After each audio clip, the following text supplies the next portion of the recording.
Morning, guys. So today we're out here on the West Squam Rangeway. So this is actually a conglomerate of properties, 3 in total, that we've conserved over the years. And so together they comprise about 144 acres.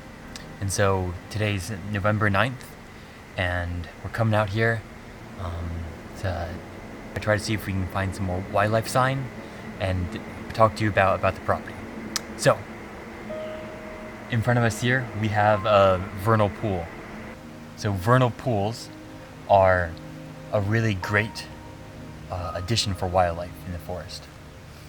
So, for example, if you really want to see a barred owl, I would highly suggest going out into your local wood and hanging around a vernal pool, because they are really tied to these little areas because of the abundance of prey species.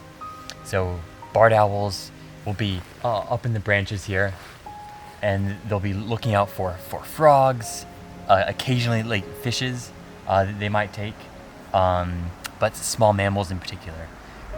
In the spring, these are going to be loaded with spring peepers, wood frogs in particular. And so you just get this cacophony of noise out in the middle of the forest, and they're all centered around these vernal pools.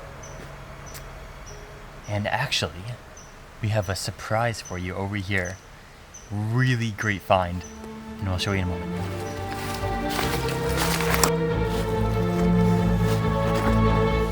So here is our mystery. Any guesses? Well, you guessed right. Here we have a bear den.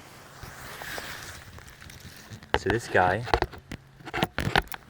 dug out, excavated out from underneath this downed tree. We have our root mass here, and the stump is facing this direction.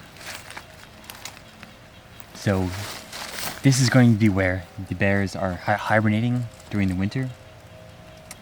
And so they'll be going into hibernation, or at least going into their dens. They don't do a true hibernation, but they're going to be going into their dens around about, when it starts getting cold.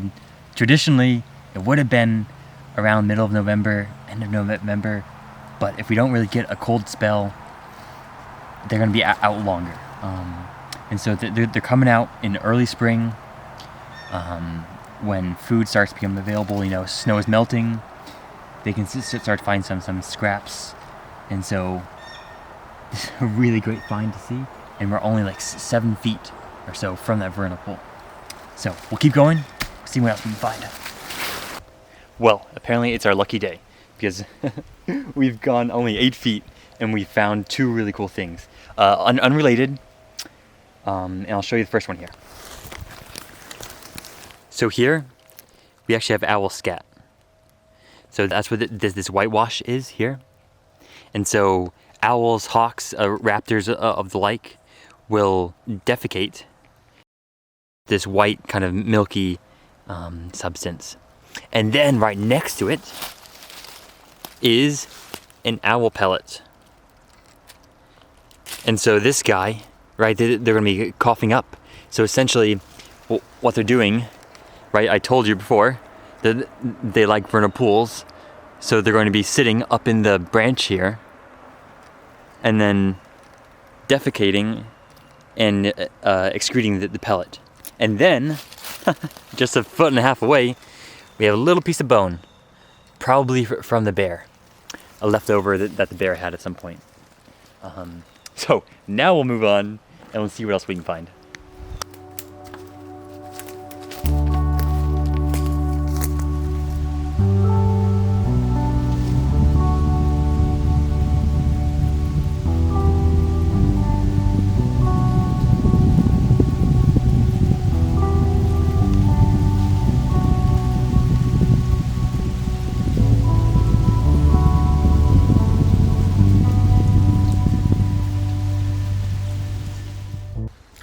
So I've been walking along this woods road, and we came across this is a deer scrape. So they're coming They're pawing at the ground there with their hooves, and then scraping their antlers against either the branches, or sometimes you'll see them mark the trees themselves if they're close enough to the patch.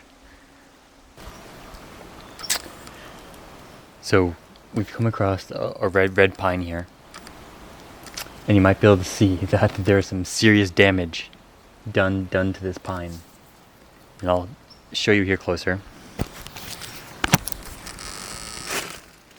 And so, see how the bark has been ripped away? We'll come back out, and you can see what looks like claw marks. And this is a bear scent tree. So what they're doing is just like you've seen in the movies. They're coming up and they are rubbing themselves against this tree. Here's some more claw marks for you. And this is essentially a poster board for all the bears in the area, saying, hey, I'm still here.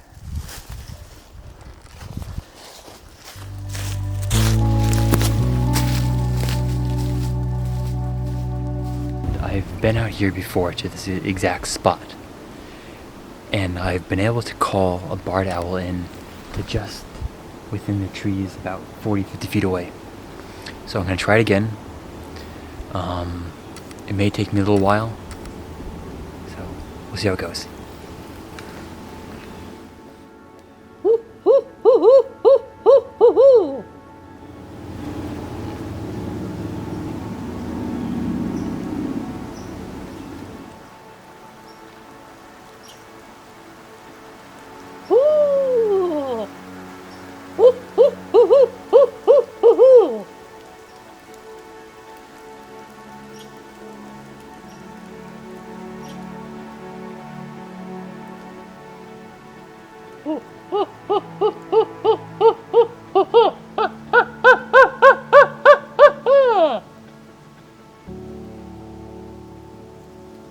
So we have an owl about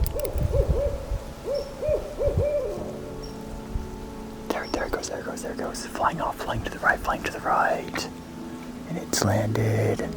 Alright, so it's still out of view, but it's about 150 feet dead ahead of me now. There he is.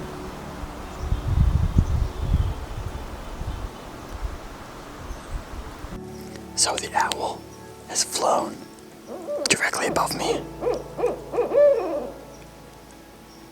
There are actually two of them.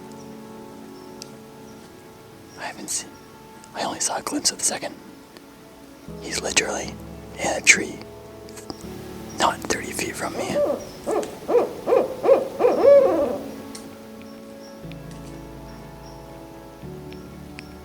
This is the closest I've ever been to a barred owl.